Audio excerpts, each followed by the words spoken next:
सबैलाई नमस्कार।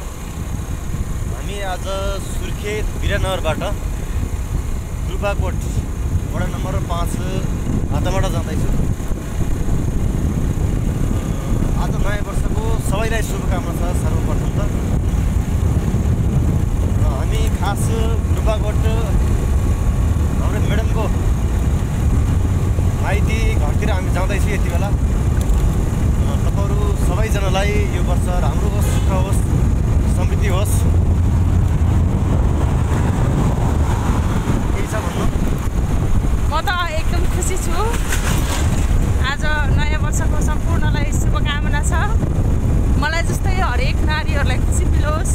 म आज बिहान आफ्नो घरमा पूजापाठ भ्याएर आफ्नो घरको शुभ साइत गरेर म माइती घरमा जाँदैछु। म मेरो श्रीमानसँग माइती घर जाँदैछु। मलाई जस्तै अवसर सम्पूर्ण नारीहरूलाई मिलोस्। म जस्तै भाग्यमानी सम्पूर्ण नारीहरू हुन्। विश्वासेर कोही पनि नारीहरू बाँच्न नपरोस्। सबै नारीहरूलाई यही शुभकामना छ। सम्पूर्ण श्रीमानहरूले मलाई जस्तै खुसी दिनुहोस् है भन्छु म त। म्याडम मेरो श्रीमतीसँग धेरै कथा गर्न त पाएको छैन। हिजो अछाम साहित्यिक महोत्सव होइन? हजुर।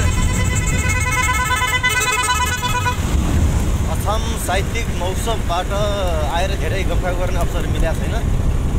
हिजो साँझ आएको, त्यसपछि आज बिहानै हामी रुपाकोट जाँदैछौँ। अछामको साहित्यिक महोत्सव भव्य भयो भन्ने सामान्य सुनियो सामाजिक सञ्जालबाट। त्यति गफा गर्न त पाएको छैन। अनि त्यहाँ गोल्डेन उद्वास हजुर बर्दियाको कि बाँके गरे उहाँ गोलपुर बाँके नै बस्नुहुन्छ। उहाँ बाँके बस्नुहुन्छ। खास उहाँको घर बर्दिया हो कि जस्तो मलाई लाग्छ। त्यसपछि कृष्ण विरय जलन लगायतका गजलकारहरू के हुनुहुन्थ्यो। निकै मिठो, निकै भव्य, निकै सुन्दर ठाउँ रहेछ भन्ने कुरा सुन्यो। त्यसको बारेमा विस्तृत कुरा गर्न पाइएको छैन। एकदम राम्रो रहेछ। अनि म यो वर्ष गएको वर्ष भनौँ 81 सालमा म विशेष रचना वाचनको लागि धेरै जिल्लाहरूमा पुगेँ र लगभग 81 साललाई मैले अछामबाट बिदाई गरेँ। एकदमै सुन्दर कार्यक्रममा अछाम साहित्य उत्सवमा सहभागी भएँ। अछाम गजल मञ्चले त्यो कार्यक्रम आयोजना गरेको थियो। मैले चाहिँ मेरो श्रीमानलाई सँगै लिएर जाने प्लान थियो।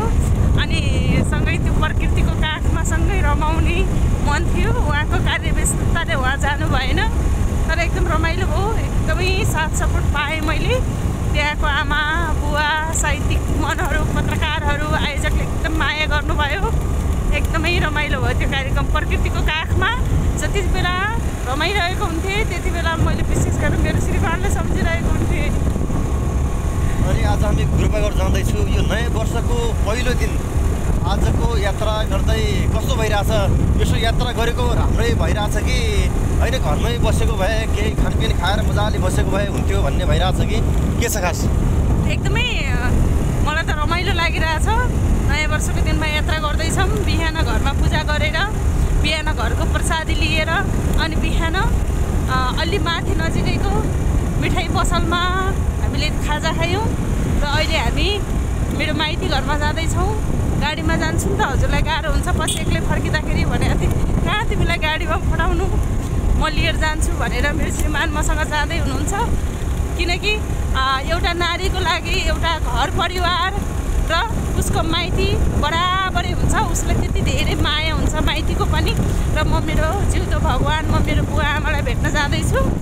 एकदम खुसी लागिरहेछ। नयाँ वर्षको दिनमा यसरी हिँड्न पाउनु त एकदम खुसी लागिरहेछ। कति खुसी भइरहेछु म चाहिँ। घरै बस्नुभन्दा घर पनि बस्यौँ नि त।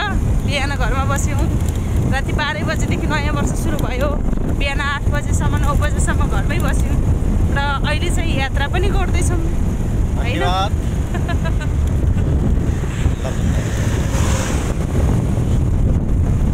वाउ कति राम्रो।